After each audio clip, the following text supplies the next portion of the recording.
beliau datang ke pengajian Istianah dengan kursi roda, diingatkan ibu untuk supaya kalau sudah malam, sudah larut malam, sebaiknya tidak, tapi beliau tetap. Nah, di sini kita semua mencerap daya istiqomah beliau, daya semangat juang beliau untuk kita bawa pulang untuk meneruskan program-program sang guru. Bapak Ibu ketahui, di dalam atau di samping seorang pejuang yang tangguh seperti Pak Wahab, ada Ibu Sumayya. Tadi saya tanya, beliau usianya sudah 74, tapi kalau tiap ada acara masih diusahakan hadir. Itu Ibu Bujika juga serap daya itu, istiqomahnya Bu Sumayya. Dengan ketekunan ketelatenannya, beliau melahirkan putra-putrinya yang berjuang semuanya. Alhamdulillah. Itu yang panjenengan serap. Mudah-mudahan keluarga panjenengan bisa meniru keluarga Bapak Wahab dan Ibu. Semoga apa yang jenengan jalani malam ini mendapatkan ridha Allah subhanahu wa ta'ala. Amin. Saya kira sambutan saya tidak panjang lebar. Saya akhiri di sini. Apabila ada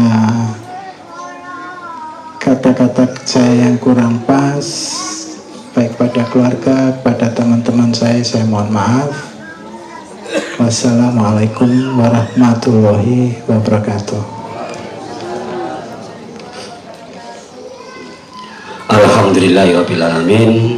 Mekaten wau sambutan dari keluarga besar almarhum Bapak Khalifah Bapak Abdul Wahab Dasuki yang diwakili oleh beliau menika Wali Talqin Thariqah Siddiqiyah Indonesia Raya, Bapak Insinyur Sudro Purnomo atau Bapak Buki. Untuk menginjak acara selanjutnya yaitu santunan, monggo panitia untuk mengaturkan ingkang disantuni.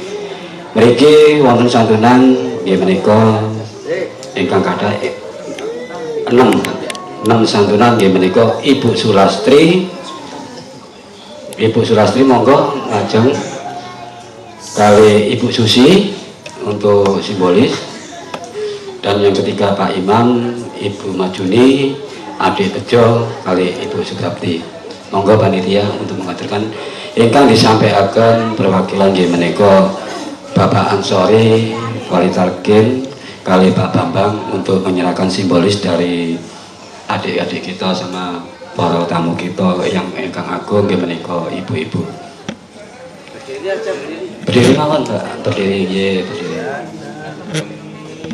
Salam alaika ya Rasul, salam alaika ya Habib, salam alaika sholawatullah alaika asraqal badru alaina fatafat minhu suduru minharu mimma ra'aina khatuya wajah sururi anta syamsun anta badru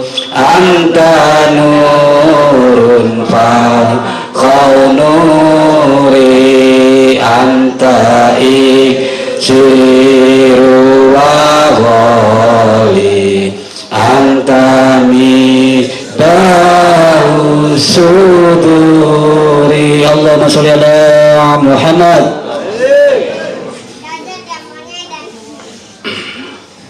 Alhamdulillahirrabbilalamin. Untuk menginjak acara selanjutnya yaitu Maido Hasanah Fa insyaallah yang dipimpin oleh Wali Talqin Thariqah Siddiqiyah Indonesia Raya. Fa insyaallah dipimpin oleh Bapak Ma'ruf Nuruddin. Waktu lan wedal kula sumanggaken, monggo Bapak Ma'ruf Nuruddin.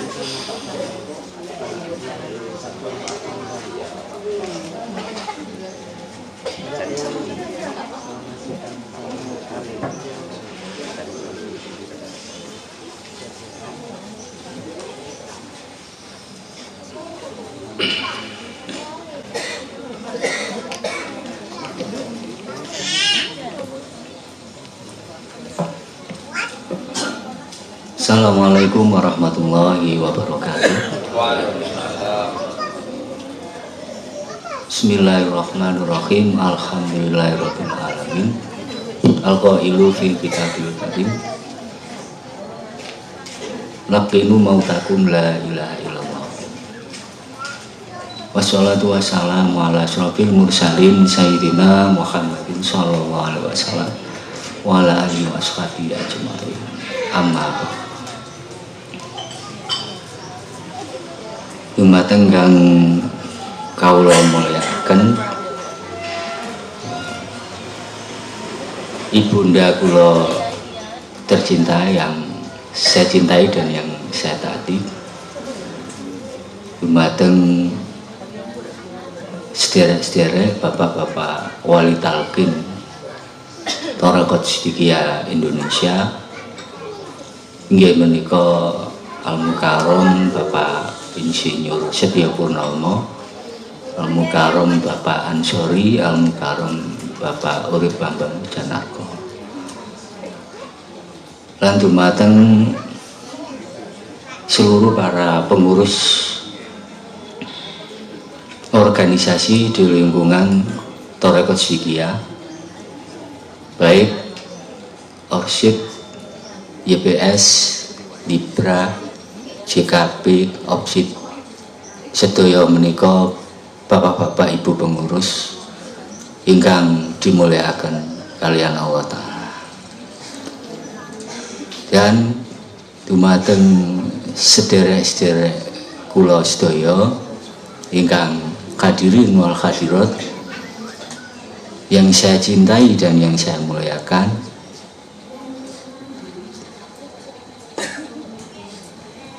hadirin wal hadirat rahimakumullah. Pertama, kita ucapkan syukur alhamdulillahirabbil alamin.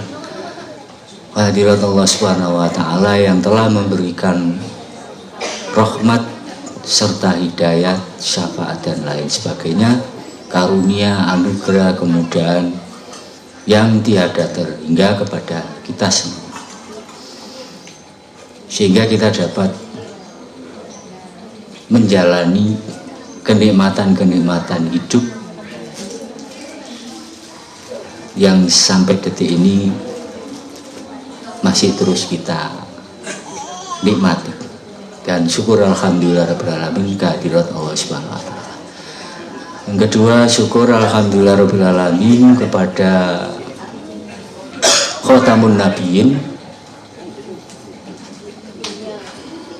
dan juga kepada sekaligus Qaidul Mursalin, pemimpin para nabi, sekaligus wasilatul ulama, perantara yang agung, nggih menika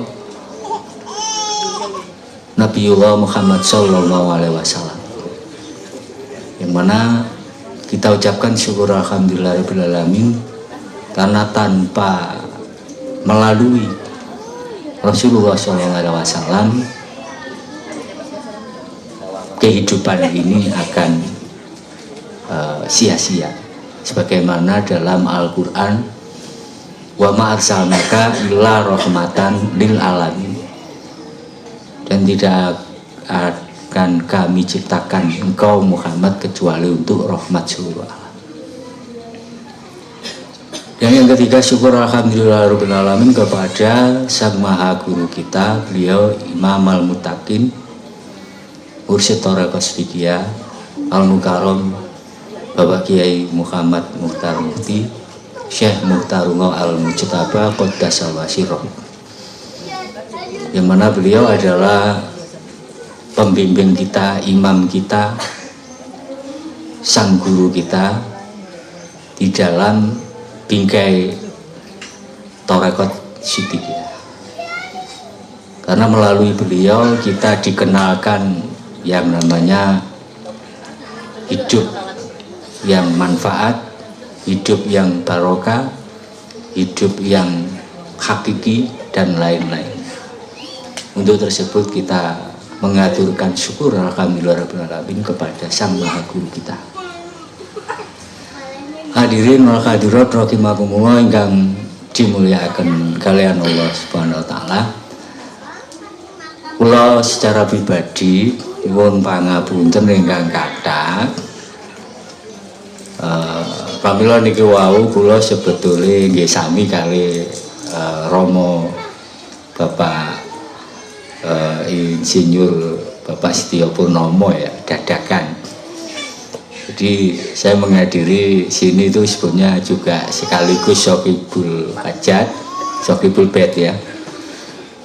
Dan saya kira sebagaimana tahun-tahun sebelumnya saya hanya menghadiri dan membantu terlaksananya acara dengan sukses. Namun di sini saya langsung ditodong dengan panitia.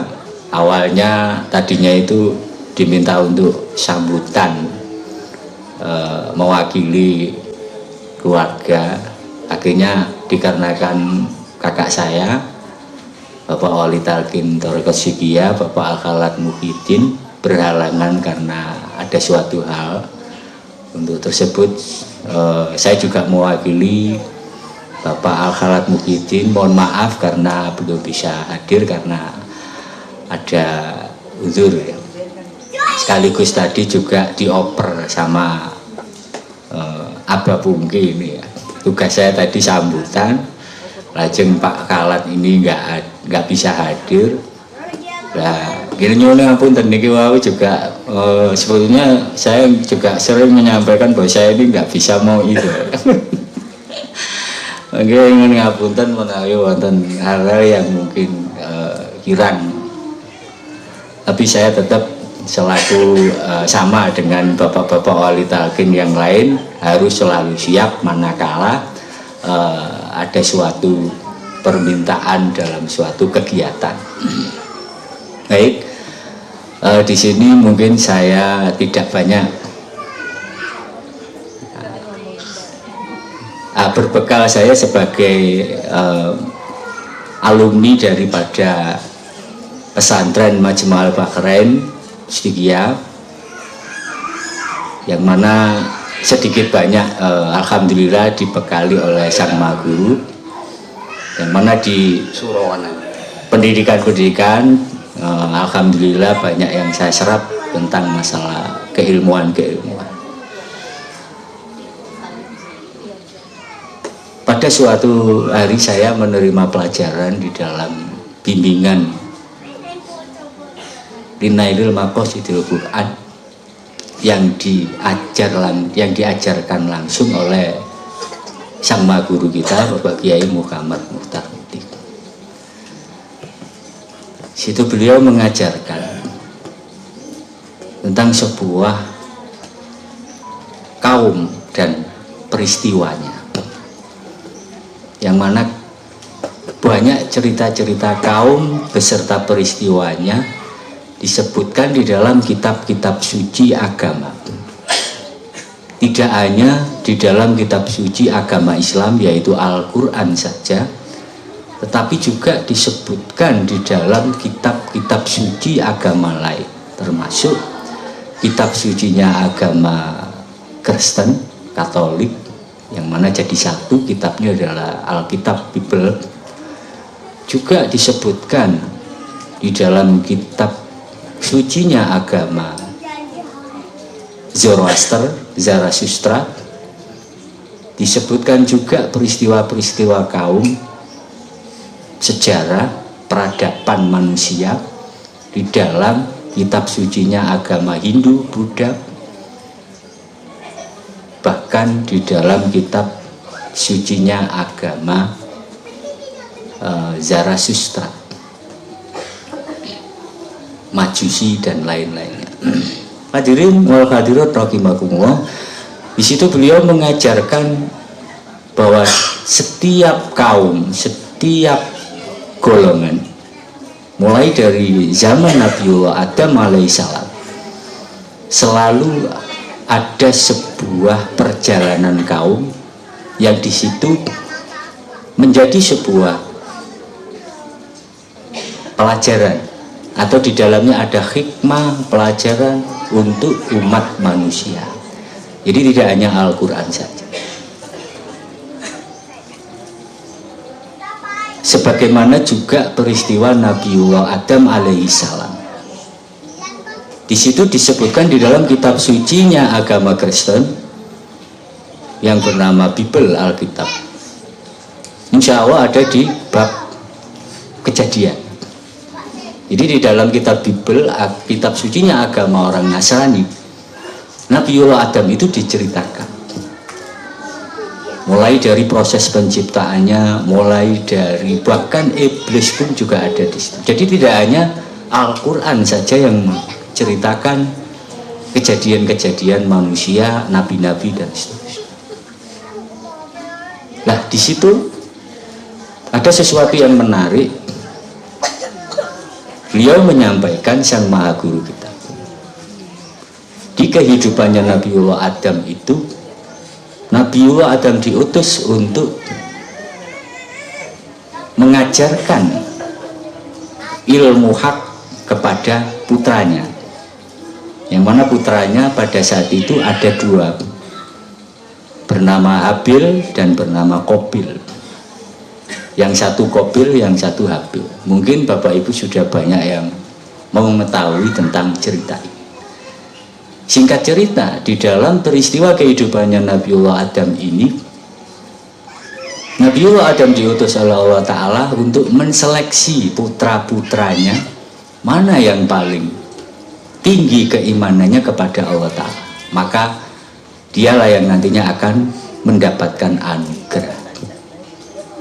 Jadi Nabiullah Adam tidak pilih kasih, sami'na wa ata'na kepada Allah Ta'ala sesuai perintah. Sehingga di situ dimulailah sebuah peribadatan untuk menguji kedua putra Nabiullah Adam, Qabil dan Habil. Yang mana media dalam peribadatan itu adalah ibadah kurban. Baik Bapak Ibu, mungkin kita yang mengetahui secara saat ini, kita mungkin masih banyak yang menganggap bahwa ibadah kurban itu adalah warisan dari Nabiullah Ibrahim. Alhamdulillah ternyata tidak. Sejak zaman Nabiullah Adam pun ibadah kurban itu sudah ada. Disebutkan di dalam kitab sucinya agama Kristen, Bible, bab Kejadian. Bahkan juga diceritakan di dalam Al-Quran, kitab sucinya umat Islam, ada di surat Al-Baqarah. Lantas apakah hanya itu saja? Tidak. Di peristiwa yang lain di generasi berikutnya, ada di kaum-kaum para nabiullah, banyak sekali. Seperti contohnya juga Nabiullah Yusuf alaihi salam. Yang mana Nabiullah Yusuf ini adalah kaum Bani Israel, putra ke-12 dari Nabiullah Yakub. Nabiullah Yakub ini juga kaum Bani Israel, memiliki 12 anak. Mohon maaf untuk urutan Nabiullah Yusuf saya lupa, mungkin kalau nggak 11 ya 10. Karena adik kandungnya Nabiullah Yusuf itu bernama Bunyamin, yang dari satu ibu. Kemudian yang dari ibu yang lain ada Simon, Lewi, Yehuda, dan lain-lainnya. Bapak Ibu yang saya muliakan, apa dicerita? Ini kisahnya Nabi pun juga sebetulnya ada yang namanya pengujian, seleksi. Jadi bukan terus pertempuran, boten. Jadi pertempuran atau kerusuhan dan lain itu adalah sebuah instrumen atau efek dari sebuah ketetapan yang diberikan oleh Allah Ta'ala kepada umatnya para nabi. Nah, pada suatu hari Nabi Yakub yang digelari Israel ini mendapatkan wahyu dari Allah Ta'ala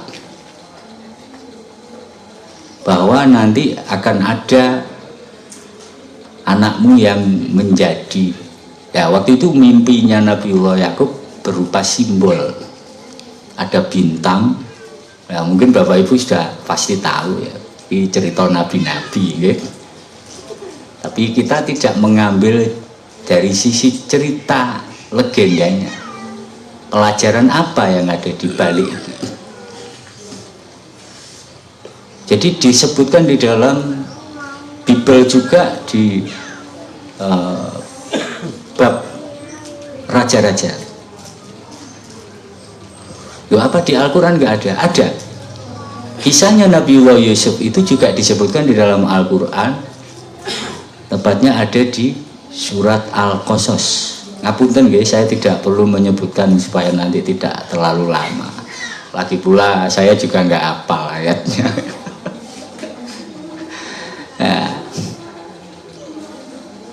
Nah, kalau di Bible itu di kitab bab raja-raja. Otentik, jelas sekali. Nah, setelah Nabiullah Yakub itu mendapat wahyu bahwa ada di antara putranya yang dipilih sehingga didengar oleh putra yang lainnya, maka putra yang lainnya itu ada yang iri hati, sakit hati. Itu berarti Allah Ta'ala nggak adil? Enggak. Allah Ta'ala sesuai dengan Al-Quran, yaqtasu bi rahmatihi mayasya. Ketika Allah Ta'ala menciptakan sesuatu, Allah mempunyai hak untuk memilih yaqtasu bi rahmatihi, melebihkan derajatnya terhadap siapapun makhluk yang diciptakannya. Nah, ini hak prerogatifnya Allah Ta'ala, kita nggak boleh protes. Kita hanyalah makhluk, sesuatu yang sudah ditetapkan oleh Allah Ta'ala. Allah Maha Pencipta, menciptakan sesuatu, kemudian dari sesuatu itu diseleksi terus dipilih. Ini mutlak. Nah, disinilah kita mengambil hikmah pelajaran. Nah, di peristiwa Bani Israel itu ternyata Nabi Yakub mendapat wahyu, bukan pilihannya Yakub, tapi memang itu sudah ada ketetapan dari Allah Ta'ala. Nanti Yusuf itulah yang akan menjadi nabi. Nah, sebetulnya awalnya itu hanya disampaikan secara privasi kepada Nabiullah Yusuf, tapi wallahu a'lam setelah itu ternyata ada yang mendengar ucapannya Nabi Yakub kepada Nabiullah Yusuf. Yusuf masih kecil. Akhirnya saudara-saudara yang lainnya merasa sakit hati dan iri. Sehingga apa yang terjadi? Di situ otentik, jelas, lengkap diceritakan dalam kitab sucinya agama Kristen dan kitab sucinya agama Islam. Kalau di Al-Quran ada di surat Al-Qasas, kalau di Bible ada di kitab Raja-Raja. Nah, di perjalanan Nabiullah Yusuf kecil itu selalu disiksa, dianiaya, dizalimi.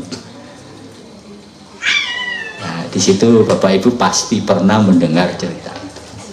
Bahkan juga Nabiullah Yusuf pernah dipenjara karena rekayasa ratunya Raja Mesir.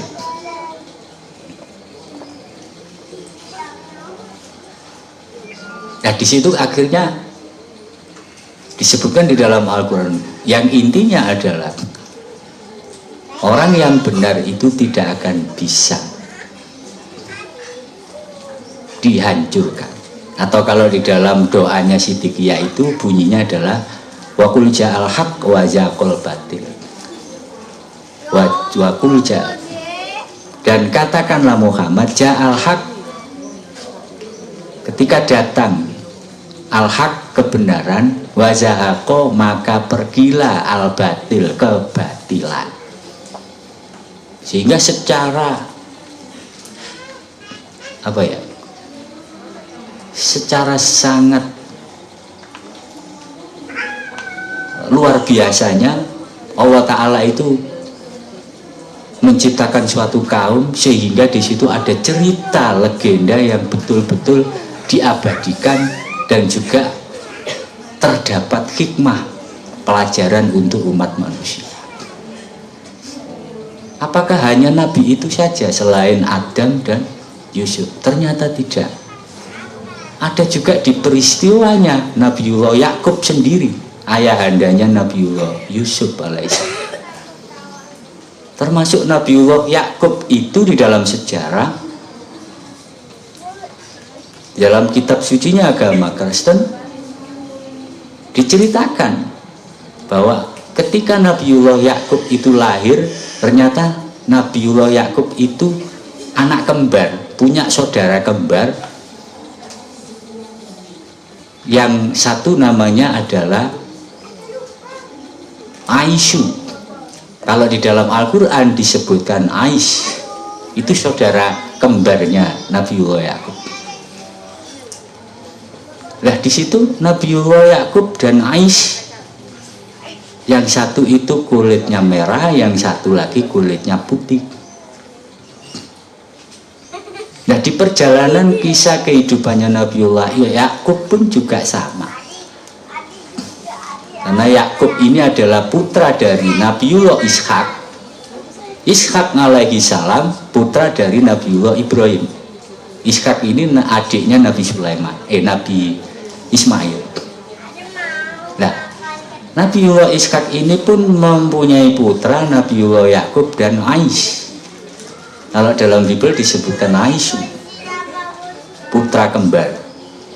Ya, setelah dibimbing keimanannya oleh Nabiullah Yakub, Nabiullah Ishak, setelah fase saatnya turun wahyu kepada Nabiullah Ishak, ujilah anak-anakmu itu siapa yang paling tinggi keimanannya kepada Allah, dialah yang nantinya akan terpilih. Di dalam Bible. Ngapunten ya, Pak Maruf ini tidak mengajarkan ajarannya Kristen, tapi ini memang saya diajari mursyid sendiri ya. Ketika saya mondok. Nah di sini sebagai wawasan ya. Bukan kok kita mengambil pelajarannya agama Nasrani enggak. Wallahu a'lam, karena memang mursyid mengendaki mengajarkan murid-muridnya yang makosid ada pelajaran itu, tapi tidak memberikan pelajaran yang sifatnya mengubah keimanan dari Islam ke agama lain. Lagi pula ini hanya sebatas sejarah ya, sejarah peristiwa. Karena di dalam kitab suci itu memang satu mengajarkan keimanan, kedua mengajarkan sejarah peristiwa peradaban. Nah, sinilah Nabiullah Ais diberi tugas oleh Nabiullah Ishak untuk beribadah, dan juga sama Nabiullah Yakub saudaranya itu diberi tugas untuk beribadah kepada Allah, sehingga itu diseleksi siapa yang paling ikhlas, paling menonjol, paling istiqomah dan paling taat kepada ayahnya, kepada gurunya, nabinya, dialah yang akan terpilih. Lah bikudratillah, di situ ternyata yang berhasil adalah Nabiullah Yakub alaihissalam. Bapak Ibu yang saya muliakan, dari peristiwa itu apakah selesai begitu saja? Ternyata tidak. Ternyata saudaranya yang namanya Ais ini juga setelah mendapat kabar bahwa dia belum berhasil,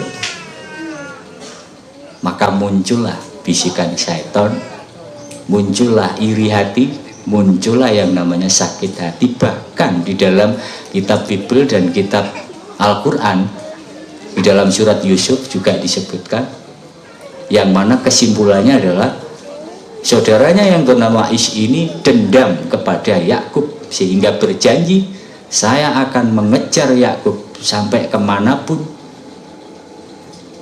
sampai hari tua pun, sampai dimanapun dia akan saya kejar. Setelah jika saya sudah mengejar dan mendapatkan Yakub, maka saya akan membunuhnya.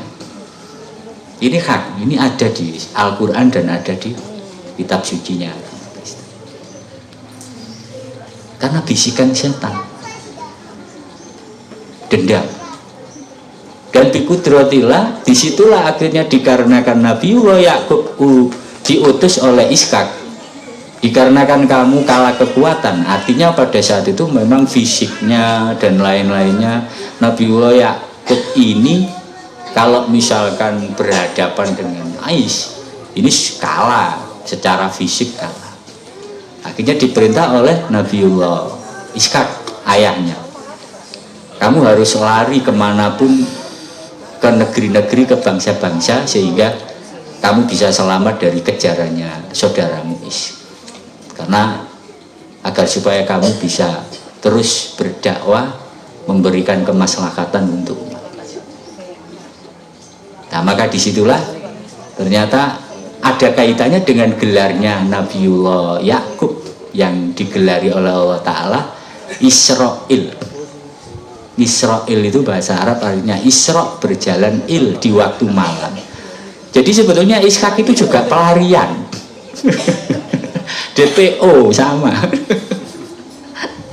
Nah, siapa yang ngejar? Saudaranya sendiri. Nah, sampai akhirnya tiap malam itu berlari, musafir, berjalan di waktu malam, sebetulnya sambil berdakwah juga menghindari kejaran saudaranya yang sakit hati. Sampai pada akhirnya Allah Ta'ala memberi pertolongan kepada Yakub bahwa Ais tidak berhasil mengejar hingga usianya selesai dan meninggal. Nah, disitulah akhirnya mendapatkan kemenangan. Jadi setiap peristiwa ada proses ujian dan juga ada proses pertolongan dari Allah Ta'ala. Karena itu sudah menjadi sunnatullah, baik di dalam kitab suci agama Islam maupun kitab sucinya agama lain. Bapak Ibu yang kami muliakan, apakah hanya itu saja? Ternyata tidak, banyak sekali peristiwa-peristiwa kaum dan peradaban serta pelajaran dari para nabi-nabi, termasuk Nabiullah Isa alaihi salam. Nabiullah Isa alaihi salam ini juga banyak yang berusaha membunuh. Itu juga sama disebutkan di dalam kitab sucinya agama Kristen, Islam dan lain. Sehingga yang menyelamatkan Nabiullah Isa alaihissalam adalah Bunda Maryam atau Isa Maryam, ibnu Maryam, ibundanya yaitu Maryam. Nah, kalau Nabiullah Isa ini agak berbeda, bukan pertempuran antar saudara. Bukan pertempuran ya, tapi ujian prosesnya. Kalau Nabiullah Isa ini lebih berat, yang memusuhi adalah negaranya sendiri, yang mana kemarin alhamdulillah dengan gamblang pada saat beliau sama guru kita mengadakan acara syukuran cucu yang keempat, di situ diceritakan oleh beliau secara jelas kisahnya Nabiullah Isa. Jadi yang mengejar-ngejar itu rajanya, bahkan akan berusaha dibunuh Nabiullah. Baik Bapak Ibu, di sini yang pertama, di dalam sebuah apapun peradaban kaum selalu ada ada, kalau saya mengambil hikmah pelajaran di sini, bahwa setiap perjalanan suatu kaum itu ada proses yang namanya apa? Seleksi. Sebagaimana ibak di dalam sejarahnya para nabi-nabi pun juga kaumnya juga diseleksi. Apalagi kalau zaman Nabi Nuh, kita sudah jelas. Nah, di dalam FPS itu ya, sosialisasi sering diceritakan kisahnya Nabi Nuh itu ya. Nah, di sini nggak perlu saya ulas lagi karena udah jelas. Nabi Nuh saja juga sama, diuji. Bahkan kaumnya pun juga ada yang sami'na wa ata'na dan ada yang murtad. Begitu juga para nabi-nabi yang lain. Nah, sekarang tentang Thariqat Siddiqiyah. Sebagaimana di sini yang saya terima dari Sang Maha Guru, bahwa perjalanan Thariqat Siddiqiyah secara falsafah, ya, ini saya bicara tentang falsafah. Perjalanan Thariqat Siddiqiyah ini secara falsafah ada dua kategori. Kategori yang pertama adalah keilmuan, atau secara praktek implementasinya adalah bimbingan, mengaji, bayaatan, pelajaran-pelajaran dari Bapak Khalifah, dari beliau sendiri, Bapak Kiai ya, Sang Maha Guru kita. Itu sejak berdirinya atau dimunculkannya nama Thariqat Siddiqiyah, fase itu berjalan sampai ujungnya adalah di tahun 2000. Jadi fase pertama keilmuan, atau bahasa tradisionalnya adalah mengaji. Mengaji ini adalah memberikan ilmu, mauna, amalan, bimbingan, pengetahuan, baik secara pengetahuan, wawasan secara ketorekotan, agama, apakah itu amalan yang sifatnya mauna, semuanya telah diberikan di fase itu. Tidak ada yang tertinggal. Dan saya yakin Bapak Ibu semua yang masuk Thariqat Siddiqiyah yang era mulai dari tahun 70 sampai 90, saya yakin pasti aktif mengikuti dan istiqomah. Itu fase secara falsafah, fase pertama. Secara falsafah fase yang kedua adalah apa? Pengabdian, atau bahasa secara internalnya ada pembuktian. Sejauh mana ketorekotan kita ini dibuktikan. Dan saya menyimak atau saya mengikuti perjalanan Thariqat Siddiqiyah di tahun antara tahun 2000-an itu, beliau Sang Maha Guru juga mendirikan yang namanya organisasi secara besar-besaran, baik itu organisasi Siddiqiyah, Hilal Berkat yang sekarang menjadi Libra, Opsid dan lain-lainnya. Nah, di sini sebetulnya adalah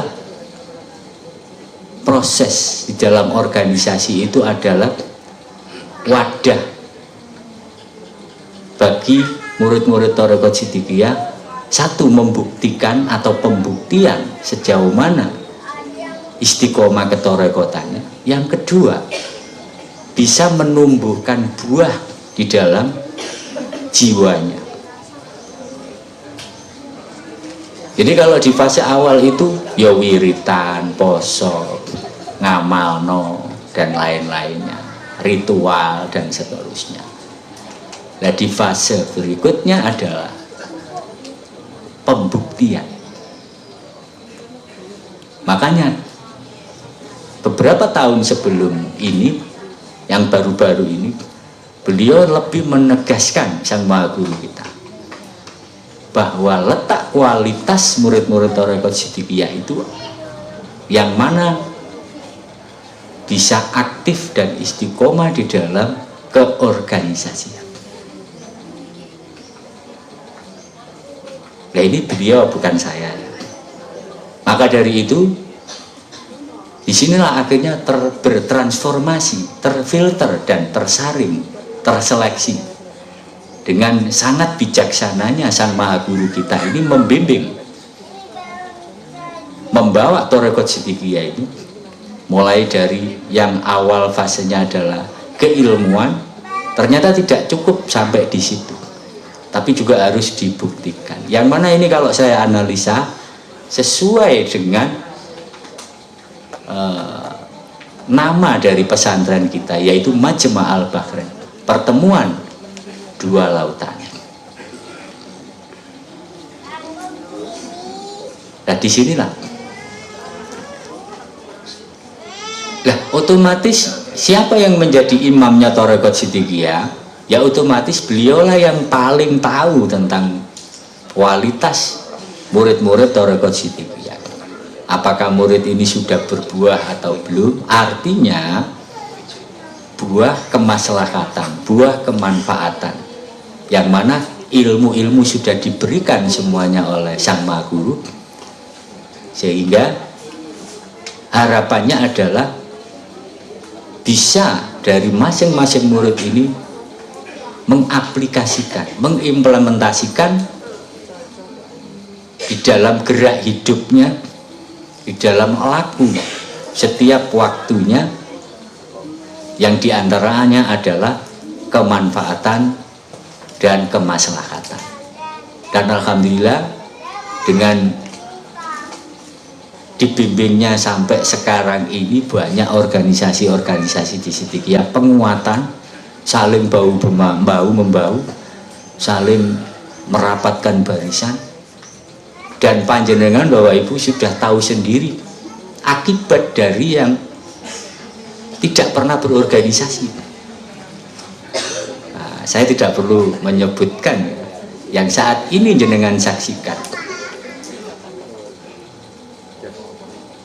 Bahkan ini mungkin juga puncak dari sebuah seleksi alam, seleksi murid, termasuk saya sendiri dan sederek-sederek bapak-bapak wali talqin.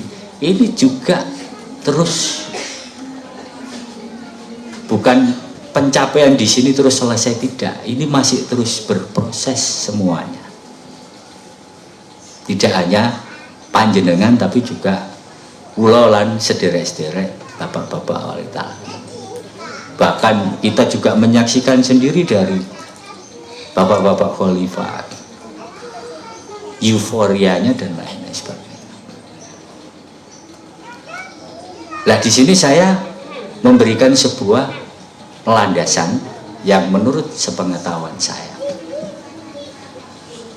sebagaimana runtutan tadi yang saya ceritakan, bahwa semua peradaban, semua kaum, semua para nabi-nabi itu memang diseleksi oleh Allah Ta'ala, bersumber dari ayat yahtasyu birahmatihi mayyasha. Nah, terlepas dari semua itu, manusia pun juga, atau umat manusia, umat suatu kaum, termasuk diri kita menjadi umatnya Thariqat Siddiqiyah, diberi hak untuk memilih, mau memilih yang terseleksi atau yang baik, atau memilih yang kurang baik. Karena ini sudah hukum alam dan ketetapan dari Allah Ta'ala. Terserah diri kita masing-masing. Kita mau memilih menjadi tetap di dalam seperti yang di kisah-kisah para nabi atau kisah-kisah kaum, menjadi yang baik atau yang jelek.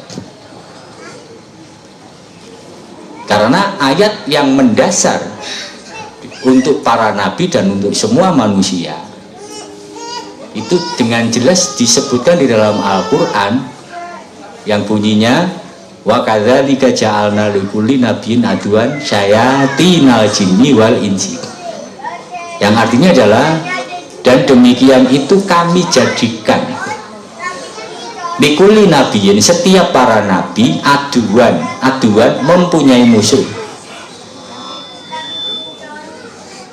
Syayatina, musuh syaiton. Al jini, satu musuh syaiton berbentuk jin. Wal insi, yaitu musuh syaiton yang kedua berbentuk manusia. Ya ini sudah sunatullah, takdirnya Gusti Allah. Apalagi manusia diciptakan oleh Allah Ta'ala sejak lahir, itu sudah diberi undang-undang dan diberi ketetapan oleh Allah Ta'ala memiliki 4 musuh. Yang pertama adalah syaitan, kedua adalah hawa nafsu. Ada 3 musuh. Pertama syaitan, yang mana tadi syaitan bentuk jin dan manusia. Yang kedua hawa nafsunya sendiri. Yang ketiga adalah wururud dunia, tipuan duniawi. Bukan dunianya yang menjadi musuh, tapi tipuannya. Nah, ini banyak yang mungkin salah paham, sehingga wes aku tak wiritan tok, aku tak ngamal tok, gak usah kerja. Lah ini salah letak, keliru pasang. Gitu tetap nyambut gawe, tetap makaryo. Umpami sadian, gitu tetap sadian. Umpami dados guru, gitu tetap muncal.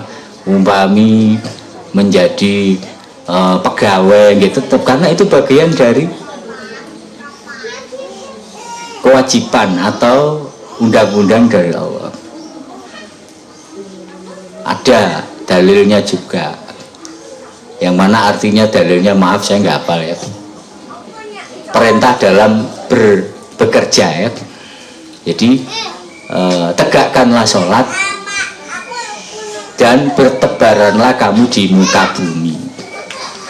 Nah, yang dimaksud bertebaran di muka bumi ini bahasa kiasan, bahasa sanepan, bukan yang dimaksud letterleknya. Kalau letterlek kan wis yang penting bertebaran, lak miber kayak doro, kayak laler ngoten.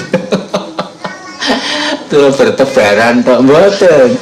Yang dimaksud bertebaran di muka bumi itu ya mencari nafkah, bekerja dan seterusnya. Itu perintah. Ya, jadi nggih mboten angsal nggih. Wiritan tok, ngamal tok, poso tok, mboten nyambut gawe lah. Pun dikebiawian. Apalagi jenengan kali kula mirsani Ki Mbak, sang maha guru kita pun juga tidak hanya sebagai seorang guru tasawuf, beliau juga berdagang. Nah niki abah mungkin ini yang paling pirsa.